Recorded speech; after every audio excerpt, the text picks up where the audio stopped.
कश्मीर अभी तक वर्ल्ड में फेमस हो रहा था वायलेंस के तौर पे।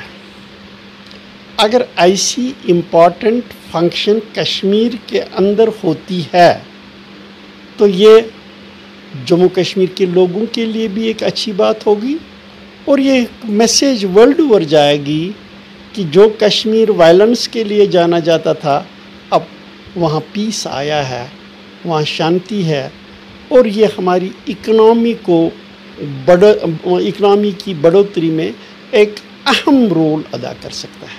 मैं मरकज़ी सरकार का क्या इसमें मोटिव होगा क्या नहीं होगा, मैं उनका तर्जमान तो नहीं हूँ, लेकिन जम्मू कश्मीर के लोगों के लिए, जम्मू कश्मीर की इकोनॉमी के लिए ये एक महत्वपूर्ण कदम होगा। यहाँ पे सूरत हाल बेहतर हुई है तो जीएसटी काउंसिल जो 29 को यहाँ पे होनी थी वो चंडीगढ़ क्यों शिफ्ट हुई? अगर हालात ठीक हुए हैं तो इलेक्शंस क्यों नहीं हो रहे हैं? तो इन्होंने तो बता दिया है कि व्हेन सिचुएशन इम्प्रूव्स हम इलेक्शन करवाएंगे, स्टेट रूट वापस देंगे।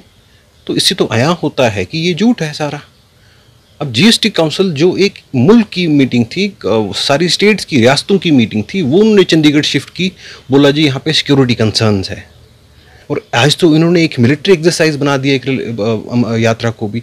तो इससे हमें ये चीज़ ये है कि एंग्जाइटी है कहीं सिस्टम में, और जम्मू कश्मीर को इन्होंने बेसिकली पीआर गेम बना दिया है।